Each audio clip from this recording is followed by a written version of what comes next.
Hello दोस्तों, how कैसे आप सब। मैं हूं हुसैन, इस चैनल का होस्ट और आपका दोस्तों आज का टॉपिक है मजमून। और मजमून किसके बारे में है? वक्त की पाबंदी के बारे में। ठीक है, तो चलिए जल्दी से शुरू करते हैं। तो स्टार्ट में जैसे हम लोग जानते हैं कि सबसे पहले लिखते हैं हम लोग तमहीद। तो तमहीद में स्टार्ट करते हैं कि वक्त एक नेमत है, इसकी कद्र वही जानता है जिसको वक्त ने सरफराजी और सरबलंदी अता की हो। जिंदगी का हर लम्हा वक्त है, वक्त और जिंदगी का चोली दामन का साथ है।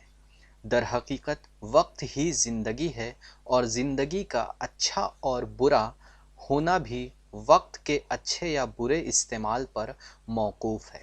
ठीक है, ठीक है फ्रेंड्स, ये जो मैंने हाईलाइट कर दिया है, ये अगर आप लोग चाहो तो दो, अगर नहीं चाहते हो तो इसको आप लोग कट करके यहाँ से कंटिन्यू कर सकते हैं। ठीक है, तो चलें नेक्स्ट देखते हैं आगे।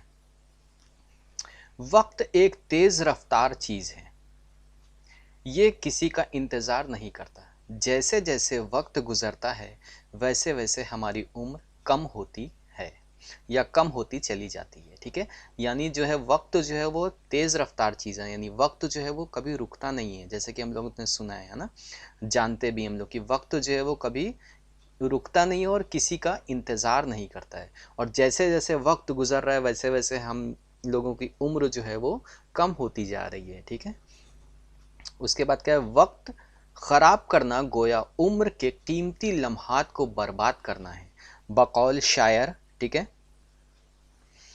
बकौल शायर मतलब शायर ने जो कहा है कि सुबह होती है शाम होती है, उम्र यूं ही तमाम होती है। ठीक है, देखें फ्रेंड्स, अगर आप लोग मजमून लिख रहे हो और अगर आप लोग चाहते हो कि मजमून में अच्छे मार्क्स मिले, तो उसके लिए आपको क्या करना चाहिए? आपको करना चाहिए कि आप जो कोटेशंस रहते हैं शायरों के, उनको अपने मजमून में इस्तेमाल करें और मुहावरों को अपने मजमून में इस्तेमाल करें। ठीक है, उसके बाद क्या? वक्त दौलत है, बल्कि कद्र कीमत में दौलत से भी अफजल है। ठीक है, यहाँ पे क्या कहने की इसने बात कोशिश कर रहा है कि वक्त जो है वो एक तरीके से दौलत है, या हम यूं कह सकते हैं कि वक्त जो है वो दौलत से भी बढ़ के है। ठीक है, ये मतलब है इसका। आगे देखें, दौलत अगर ज़ाया हो जाए तो दोबारा भी हासिल हो सकती है, मगर ज़ाया किया हुआ वक्त वापस कभी नहीं मिल सकता। यानी अगर दौलत एक बार चली भी जाए तो दूसरी बार क्या होता है, हम उसको मेहनत करके मशक्क़त करके दोबारा उसको हम लोग हासिल कर सकते हैं दौलत को। लेकिन अगर वक्त गुजर गया तो फिर उसको हासिल करना पॉसिबल नहीं है। एग्जाम्पल के लिए आप लोग दे सकते हो, मैं तो यहाँ पे नहीं दिया हूँ। मिसाल के तौर पे आप लोग इसके आगे कंटिन्यू कर सकते हो कि मिसाल के तौर पर अगर एक बार हमारी जवानी चली गई तो वो वापस नहीं आती है ना। इसी तरह वक्त होता है कि अगर एक बार वक्त चला जाता है तो फिर वो वापस नहीं आता है। ठीक है, ठीक है, नेक्स्ट इख्तिताम देखेंगे हम लोग। इख्तिताम में, इसलिए हम सब के लिए ज़रूरी है कि वक्त की पाबंदी करें, क्योंकि इंसान की हर किस्म की तरक्की और बेहतरी का राज वक्त की पाबंदी में पोशीदा है।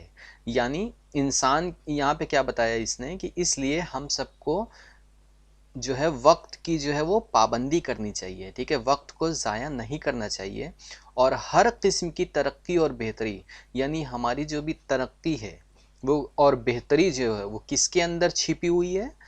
वक्त के अंदर छिपी हुई है। अगर वक्त का हम लोग सही इस्तेमाल करेंगे तो ही हम लोग सक्सेस होंगे, और अगर वक्त का इस्तेमाल सही नहीं करेंगे तो क्या होगा? हम लोग सक्सेस जो है वो नहीं हो सकते हैं। ठीक है, पोशीदा का वर्ड होता है छिपा हुआ, हिडन। ठीक है, अगर हम अपनी ज़िंदगी में नुमाया कामयाबी हासिल करना चाहते हैं तो हमको वक्त की पाबंदी करनी चाहिए। ठीक है, यानी अगर हमको अपनी ज़िंदगी में सक्सेस होना है तो हमें क्या करना चाहिए? वक्त की जो है वो कद्र करनी चाहिए, और वक्त को हमें हमें ज़ाया नहीं करना चाहिए। तो फ्रेंड्स, उम्मीद करता हूँ कि आप लोगों को वीडियो पसंद आई हो। अगर वीडियो पसंद आई हो तो please like share and subscribe. Thank you for watching this video.